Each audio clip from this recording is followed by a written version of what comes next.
क्यों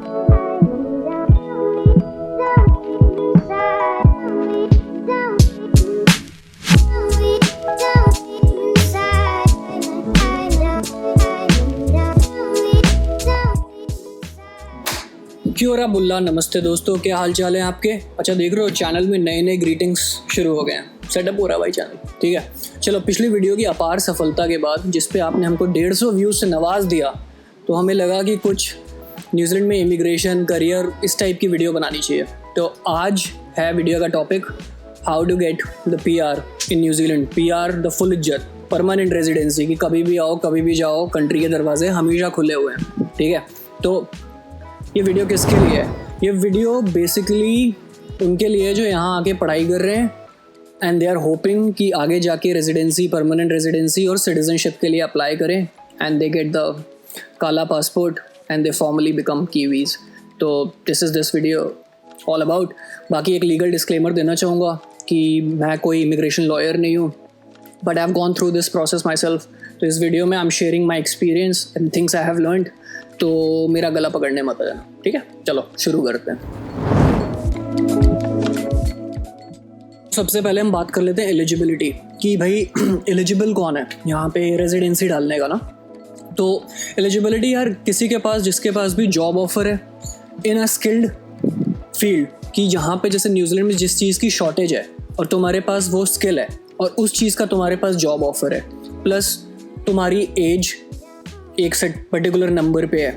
ठीक है, तुम एक जेन्युइन इंटेंट से आना चाहते हो, तुम्हारा कोई क्रिमिनल ऑफेंस नहीं है पीछे। ठीक है, प्लस तुम्हारा पीछे वर्क एक्स है तुम्हारी स्किल में। ठीक है, या तो तुम किसी न्यूजीलैंडर से शादी कर रहे हो, ठीक है, या तो तुम रिफ्यूजी हो। तो ऐसे ऐसे वेरियस वेज से तुम्हारी एलिजिबिलिटी बन सकती है यहाँ पे परमानेंट रेजिडेंसी की। ठीक है, अब इसको हम फोकस करते हैं कि तुम एज ए स्टूडेंट आए तो तुम्हारा पाथवे क्या हो सकता है। ठीक है, अब इस पाथवे के लिए मेरा जो एक्सपीरियंस था, मैं गया था स्किल्ड माइग्रेंट कैटेगरी से। अब स्किल्ड माइग्रेंट कैटेगरी क्या होती है? स्किल्ड माइग्रेंट वो होता है कि भाई ये लड़का है, इसने यहाँ पे पढ़ाई करी, जो चीज़ यहाँ पे लोकल स्किल शॉर्टेज थी, यहाँ पे ऑलरेडी लोग नहीं थे जो न्यूजीलैंड में जिनको ये आता था। ठीक है, और इसके पास या तो इंडिया से भी इस चीज़ का वर्क एक्स था। ठीक है, प्लस इसकी एज 25 से 29 थी। ठीक है, प्लस इसका जेन्युइन इंटेंट था, plus he can provide value to this country. ठीक है, अब ये सब डिफाइन कैसे होता है? ये सब डिफाइन होता है पॉइंट सिस्टम से। ठीक है, अब तुम्हारे पॉइंट्स कैसे बनते हैं? हर चीज़ का एक पॉइंट होता है, इसलिए तुम्हारे भाई ने वो बनाई है, लिस्ट बनाई है। देखो, तुम्हारी एज के मैक्सिमम पॉइंट तुम्हें मिलते हैं 30। अगर तुम 25 से 29 के बीच में हो तो वो सोचते हैं कि भाई मैक्सिमम सर्व करेगा ना कंट्री को।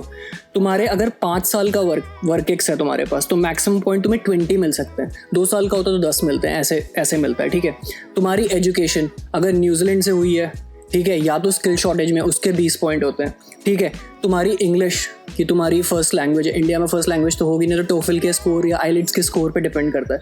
ठीक है, अभी जब तुम सारे पॉइंट्स जोड़ते हो ना, अगर तुम्हारे पॉइंट जोड़ के 160 हो गए, it means you are eligible to apply for a resident visa in New Zealand.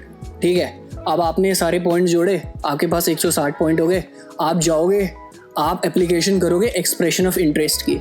Expression of interest क्या होता है कि सर मेरे हिसाब से सारे पॉइंट्स पूरे हो गए हैं, मैं I want to express my interest to apply for permanent residency in New Zealand. तो न्यूजीलैंड गवर्नमेंट कहेगी अच्छा वो सब तो ठीक है, एक काम करो $530 डालो, 530 उसकी फ़ी है। ठीक है, आगे बात करते हैं। ठीक है, जैसे तुमने वो डाला, वो कहेंगे तुम्हें नेक्स्ट स्टेप होगा उनका इन्विटेशन टू अप्लाई। ठीक है, जैसे ही तुम्हारा इन्विटेशन टू अप्लाई आया ना, तुम्हारी एप्लीकेशन पोर्टल खुल जाएगी। एप्लीकेशन पोर्टल में वो कहेंगे जो जो चीज़ें सर आपने कही हैं हमको वो प्रूव करिए। अब प्रूव करोगे आप, सबसे पहले डालोगे 25, मेरी एज इतनी है, उसके लिए आप लाइसेंस डालोगे, अपना कुछ भी बर्थ सर्टिफिकेट डालोगे। ठीक है, उसके बाद वो बात करेंगे सर स्किल प्रूफ करो। स्किल में अगर इंडिया का वर्क एक्स प्रूफ डालना चाहते हो, उसके पॉइंट्स भी ले रहे हो, तो वो डालोगे। वो इंडिया फ़ोन करके घूमेंगे लड़का जेन्युइन है कि नहीं है। ठीक है, बाकी तुम एजुकेशन डालोगे। एज अ स्टूडेंट जिनके लिए वीडियो है, तुम तो न्यूजीलैंड की डाल दोगे, है ना, इंडिया की बैचलर्स डाल दोगे, उससे तुम्हारे पॉइंट्स आ जाएंगे। ठीक है, उसके बाद जब ये सारी चीज़ें तुमने एप्लीकेशन कर दी, उसके बाद वो कहेंगे sir okay thank you, $3160 notes में लिखा है, $3160 डालो, आगे हम देखते हैं। ठीक है, उसके बाद इस चीज़ में पूरा तुमने ये सब डाल दिया, तुम चिल मार के अब बैठो, यू आर फ्री ना। इस प्रोसेस में अराउंड 1 ईयर लगता है, 1 to 1.5 ईयर्स डिपेंडिंग ऑन कितनी एप्लीकेशन चल रहे हैं। कई टाइम तक तो बहुत भी फंस गए थे लोग, but now your work is done. ठीक है, होपफुली जब तुम्हें एक एप्लीकेशन तुम्हारी हो गई है, तुम्हें एक इमिग्रेशन ऑफिसर मिलेगा। तो अगर उसको कोई डाउट हुआ, सर आपका बर्थ सर्टिफिकेट जो है ना वो हिंदी में है, इसको ट्रांसलेट करा के दो, ऐसी छोटी मोटी प्रॉब्लम्स आती हैं, वो आप करा के भेज दोगे। वो कहेंगे okay sir, your application has been processed, now you are a resident now. ठीक है, रेजिडेंट वीज़ा होगा, कहोगे ओके सर, आप जाओगे पार्टी करोगे, शैम्पेन खोलोगे और बियर पियोगे या जो भी करते हो करोगे, मंदिर जाओगे, है ना, उसके अपना पासपोर्ट भेजोगे, उस पर रेजिडेंट वीज़ा लग जाएगा। ठीक है, बट कहानी यहाँ पे ख़त्म नहीं होती। अब इसका नेक्स्ट स्टेप होता है परमानेंट रेजिडेंसी। रेजिडेंट वीज़ा क्या होता है? रेजिडेंट वीज़ा 2 साल का ही होता है। ठीक है, तुम कंट्री में आ जा कभी भी सकते हो, तुम्हें कोई न्यूजीलैंड में now you don't need visas, but इसका नेचुरलाइजेशन होता है, इसकी नेचुरल प्रोसेस होती है परमानेंट रेजिडेंसी। परमानेंट रेजिडेंसी क्या होती है कि जब तुम कंट्री में किसी भी 2 साल में लगातार 9 महीने रुक लेते हो, like out of 24 months you have stayed here for 18 months, then you are like कि भाई दिस इज़ माई होम, यही तो मैं परमानेंटली रहना चाहता हूँ। It shows your commitment to this country कि भाई this is my home now. ठीक है, then you can apply for a permanent residency. But इस बीच आपको कोई क्रिमिनल ऑफेंस और उन सब चीज़ों में नहीं फंसना है। ठीक है, देन होपफुली इट्स डन, आप उसकी फिर से एप्लीकेशन करोगे, उसके वो फिर से पैसे लेंगे, ज़्यादा नहीं लगते, इसमें $500-600 ही लगते हैं। अप्लाई करोगे, फिर आपका पासपोर्ट जाएगा, फिर आप ठप्पा लगा देंगे, now you are permanent resident. तो आपकी नेचुरलाइजेशन ऑफ रेजिडेंसी भी पूरी हो गई।